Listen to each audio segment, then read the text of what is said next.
Hello, Wayne State family, and greetings from Lake Placid, New York at the Olympic Training Center. I'm extremely bummed I can't be in Wayne, America tonight to receive this honor of being inducted into this year's Hall of Fame. I am above and beyond grateful and humbled tonight to be a part of this. I still remember how this journey started. I was about a sophomore in high school, and Coach Kneifel came to do a volleyball camp at Norfolk Catholic, and we were peppering, and he comes by and says, "Hey Brenny, what's your favorite sport?" I smiled and said, "Basketball?" Brokenhearted, obviously. He said, "We're gonna change that." Well, somehow he managed to pull that off. I don't know if it was that he promised me that the team was going to Hawaii in the next off season, still waiting on that, or if it was just his charismatic personality. I don't know, probably both. Anyway, August 2008, and I was headed 30 long miles away from Norfolk, Nebraska to Wayne State to begin my journey as a Wildcat, and what a ride that was. I immediately knew a few things about Wayne, and it was that the people there, they were family. I knew that they would hold a special place in my heart for the rest of my life, and it was going to be a great experience. I also figured out pretty quickly that I should have played club volleyball in high school.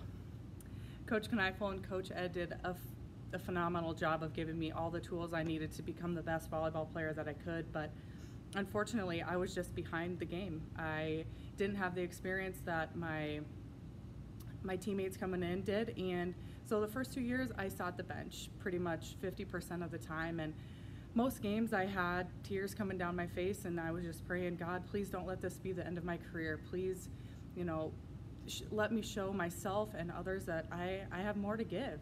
And honestly, that was the biggest blessing in disguise, because it drove me to have a fire inside of me. It drove me to want to do more. And so my junior year, my summer going into my junior year, I called Coach Kneifel and I said, "Hey Coach, can I have a meeting with you?" And I sat down in his office, and he looked up at me and he said, "Brenny, you're not quitting, are you?" With tears in my eyes, I said, "Coach, I just have more to give. I don't feel like I'm using what God gave me and my abilities." And fortunately, by the grace of God and Coach Kneifel's huge heart, I walked out committing to 2 more years of volleyball and the newest member of the track team. Coach Brink welcomed me with open arms, and I am forever grateful. He brought me in, treated me like I'd been there for the previous 2 years, and we got running.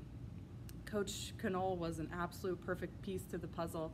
I'll still remember he sat me down on one of the first days, and he asked me, "Nicole, what's your goals?" And I said, "I want to be an All-American." And he kind of laughed and said, "Okay, well, we'll see." Fortunately, after first few meets, he started taking me seriously, and he ended up just being one of my biggest fans, along with Coach Kneifel and Coach Edwards and my volleyball team. Everyone was just huge support, which I am so grateful for, because it made my experience just absolutely memorable. And so I'll always remember what my dad said to me when I was trying to decide what college I wanted to go to. I was sitting down at Burger King with my mom and dad. I had a list of pros and cons of all the schools and what their pros and cons were, and at the end he looked at me and he said something I'll never forget. He said, "Nicole, go to the people and not the place." And immediately I knew in my heart that was Wayne State College, because it absolutely was the people that drove me there. I know Wayne, America, the town has a lot to offer, but the people there, it's something I'll never forget. And I just wanted to say I'm extremely honored and thankful, because I owe this honor to my family, my friends at Wayne State College, my professors, and my coaches, and above all God, because he put all you wonderful people in my path. So I'm so sorry that I can't be there tonight. I'm extremely bummed, but I am absolutely honored and humbled tonight to receive this award. Thank you.